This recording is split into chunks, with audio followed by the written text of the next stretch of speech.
할렐루야. 오늘 사흘째입니다. 미국 역대 대통령 가운데 지금도 가장 존경받는 대통령은 에이브람 링컨 대통령이죠. 어느 날 그에게 이런 질문을 던졌습니다. 당신의 놀라운 성공의 비결은 무엇입니까? 그러자 그는 조금도 머뭇거리지 않고 대답했습니다. 실패입니다. 제가 수많은 실패를 경험했기 때문에 오늘 이 자리까지 올 수 있었습니다. 실패는 그 자체보다 더 무서운 것은 그 실패를 통해서 아무것도 배우지 못한다는 것입니다. 사람은 유한한 존재이고 또 죄성이 있기 때문에 누구나 실패를 경험하죠. 그것이 큰 것이든 작은 것이든 인생에서 실패는 그림자처럼 따라다니게 되어 있습니다. 알렉산더 휘튼이라는 사람이 이렇게 실패를 정의한 적이 있어요. 가장 나쁜 실패는 다시 시작해보려 하지 않는 것이다.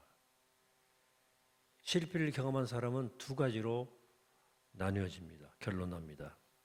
실패의 혹독한 기간을 디딤돌 삼아서 밟고 점프하느냐, 아니면 그냥 미끄러져 가지고 구렁텅이에 떨어지느냐, 그래 못 일어나느냐로 나뉩니다. 여러분들은 어느 경우에 해당되십니까? 저는 젊을 때는 잘 안 넘어져서 그랬던지 실패를 경험하면 참 일어서기가 힘들더라고요. 근데 목회하면서 하나님의 단련시켜 주신 덕분인지 이젠 실패를 경험해도 그걸 디딤돌 삼아서 한 단계 점프하는 좀 능력을 배운 것 같아요. 여러분, 그러므로 실패했다고 부끄러워하지 마시고 실패했다고 주저앉지 마시기 바랍니다. 실패하는 것은 부끄러운 일도 아니고 주저앉을 일도 아니에요. 실패한 것 때문에 주저앉거나 남 탓하는 게 부끄러운 일이지 실패 자체는 절대로 부끄러운 게 아니에요. 그래서 옛말에 실패는 성공의 어머니라고 말하지 않습니까? 성공의 아버지일 수도 있고요. 어쨌든 오늘 말씀은 본론으로 들어가기 전에 앞에 내용을 한번 이렇게 정리해 볼 필요가 있는데요. 여리고성 전쟁에서 이스라엘 공동체는 희한한 전략으로 신기한 승리를 거두었죠. 근데 그 후에는 여리고성 전쟁의 승리에 도취한 나머지 그만 가나안의 그 삶의 원리를 잊어버리고 자신들의 힘의 논리에 근거해서 아이성 점령을 시도합니다. 아이성을 정탐해 보니까 여리고성의 규모의 10분의 1도 안 됐거든요. 그래서 그들은 다 올라갈 필요 없이 3,000명만 뽑아서 나머지 백성들은 그냥 두 손 놓고 있어도 넉넉히 점령할 수 있다고 생각을 한 거죠. 그러나 예상과 달리 혼비백산에서 피탈길 떼굴떼굴 구르면서 수많은 사상자를 내고 대패하죠. 여기 중요한 것은 시편 37편 24절에 나온 말씀처럼 그런 넘어지나 아주 엎드러지지 아니함은 여호와께서 그의 손으로 붙드심이로다 하는 말씀처럼 하나님이 그들의 손을 붙드셨다는 사실입니다. 하나님은 이스라엘 백성들의 실패가 좌절로 끝나지 않게 하셨습니다. 우리는 넘어질 수 있죠. 무거운 마음이 온갖 상처와 또 멍투성인 사람도 있을 거예요. 그러나 하나님은 넘어지는 그 순간에도 우리를 붙들고 계십니다. 오늘 함께 말씀을 나누면서 용기와 격려를 주시는 이 하나님의 메시지가 새해를 맞이하는 여러분들에게 소망의 아침 같은 은혜로 임하게 되시기를 축복합니다. 이스라엘 백성이 이제 그 실패를 딛고 어떻게 하나님 앞에서 다시 일어섰는가를 함께 살필 텐데요. 8장 1절입니다. 여호와께서 여호수아에게 이르시되 두려워하지 말라, 놀라지 말라, 군사를 다 거느리고 일어나 아이로 올라가라. 지금 기가 막힌 참패를 당하고 엎드러져 있는 이스라엘 백성, 또 우리에게 주시는 하나님의 말씀입니다. 일어나 올라가라. 어디로 올라가라 그러십니까? 아이성입니다. 그들이 실패했던 바로 그곳, 내가 참패를 경험했던 그곳으로 가라는 거예요. 이어서 1장 하반절을 보면 보라 내가 아이 왕과 그의 백성과 그의 성읍과 그의 땅을 다 네 손에 넘겨주었으니, 넘겨줄 것이다가 아니고 넘겨주었으니라고 말씀합니다. 이게 무슨 의미일까요? 내가 누군가의 간절한 도움을 원할 때 가장 먼저 떠오르는 사람이 누굽니까? 가족이나 친구 아니겠습니까? 나를 가장 아끼고 사랑하는 가족도 친구도 도와줄 수 있는데 그 한계가 분명히 있어요. 그 한계를 넘어서면 아무리 가족도 친구도 나를 다 도와주지는 못합니다. 성경에 나인성 과부 얘기가 나오죠. 그 과부에게 독자가 있었습니다. 그 아들은 과부에게는 유일한 삶의 낙이고 마지막 희망이었을 거예요. 근데 그 아들이 죽죠. 얼마나 슬픈 상황입니까? 과부 동네 사람들 그 아들의 장례를 치르기 위해서 이제 동네 밖 무덤가로 향합니다. 그때 울며 그 관을 따라가는 과부 곁에서 동네 사람들 함께 울며 그 길을 따라가죠. 사람은 여기까지 할 수 있어요. 아무리 심정이 북받치고 마음이 안타까워도 함께 울어주고 장례를 도와주는 것 이상은 우리는 할 수 없어요. 여기까지가 우리의 한계입니다. 그러나 하나님의 능력은 그 정도가 아니에요. 일어나 용기를 내야지. 괜찮아. 내가 함께 할게. 이로 해서 그치지 않습니다. 하나님은 참패를 경험한 이스라엘 백성에게 힘과 용기를 주시는 말로 끝나는 위로가 아니라 언약을 갱신하셔요. 언약을. 내가 아이 왕과 그 백성과 그 성읍과 그의 땅을 다 네 손에 주었다. 이렇게 말씀합니다. 이 말씀과 비슷한 말씀 하신 적이 있는데 신명기 1장 21절을 보면 이렇게 나옵니다. 너희 하나님 여호와께서 이 땅을 너희 앞에 두셨은즉 너희 조상의 하나님 여호와께서 너에게 이르신 대로 올라가서 차지하라. 두려워하지 말라. 주저하지 말라 한즉. 자, 이 약속이 누구 때부터 하신 말씀이죠? 이스라엘 백성의 조상의 아브라함이 이방 땅 갈대아 우르에서 우상을 섬기고 있을 때 하나님이 나타나서 아브라함에게 그것을 떠나게 하시고 가나안 땅의 비전을 보여주셨어요. 아브라함의 후손이 바다의 모래처럼 땅의 티끌처럼 편만해질 것이고 아브라함의 후손 그 가나안 땅을 얻게 될 것이라고 약속하셨어요. 그 후로도 이스라엘 백성이 넘어지고 실패할 때마다 하나님은 그들을 다시 일으키시고 새롭게 하시는 방법으로 맨 처음 아브라함과 맺었던 언약을 상기시켜 주십니다.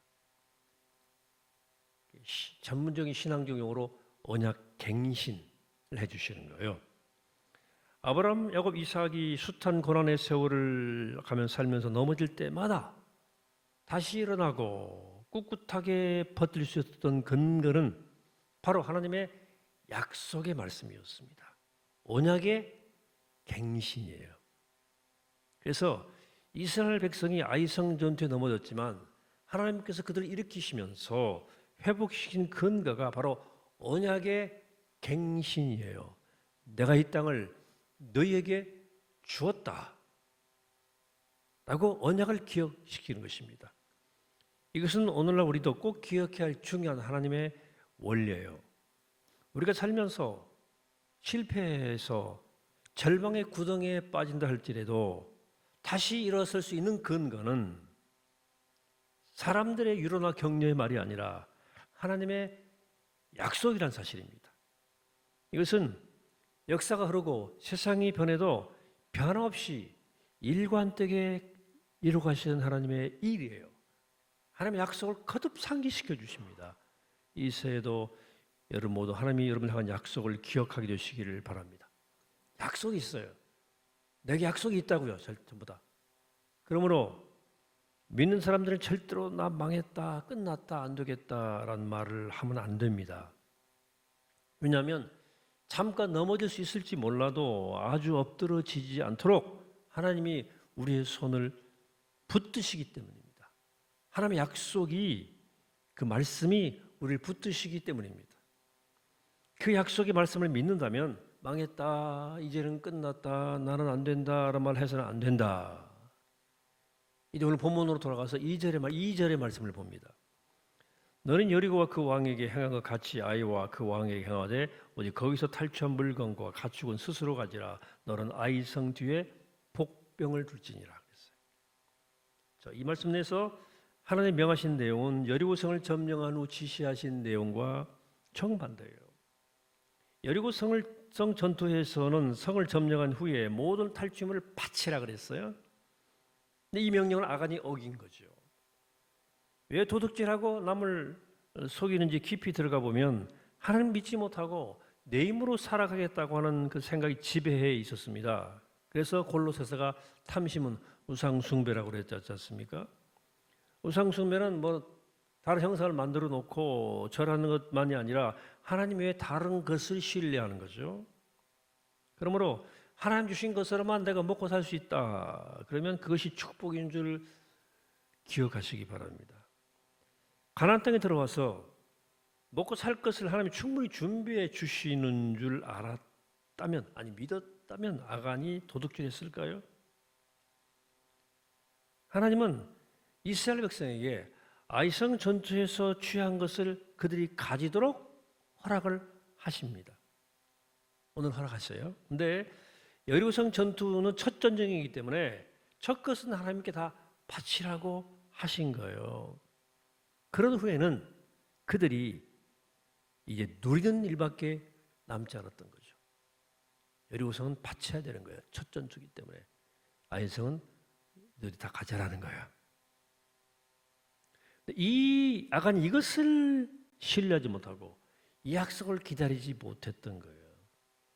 아간이 만일 이 사실을 알았더라면, 아니 이 사실을 믿었더라면 범죄하지 않았을지도 모릅니다. 근데 못 기다렸어요. 믿지를 못하는 거예요. 하나님이 축복하시기도 전에 자기가 먼저 살 궁리를 찾고 잔머리를 굴리고 이렇게 저렇게 계산하고 통밥 굴리다가 결국은 정상대로 주시는 하나님의 축복을 받지도 못한 채 멸망하는 인생이 되고 마는 사람이 아간이에요. 여러분, 하나님 앞에서 자기 살 궁리만 하고 계산만 하고 이것저것 따지는 사람은 복 못 받습니다. 잔머리는 복 못 받아요. 그러나 하나님을 신뢰하고 믿음을 가장 중요하게 여기는 사람은 하나님의 축복이 임합니다. 어찌 보면 아간은 참 불쌍한 사람이, 아간은 불쌍한 사람이 조금만 참았더라면, 조금만 기다렸더라면, 그렇죠? 범죄하지 않고도 마음껏 원하는 것 얻을 수 있었을 텐데 그걸 못 기다린 거야. 하나님은 그 범죄한 이후에도 아간에게 회개할 기회를 주셨잖아요. 언제 주셨어요? 제비 뽑기 할 때 주셨어요.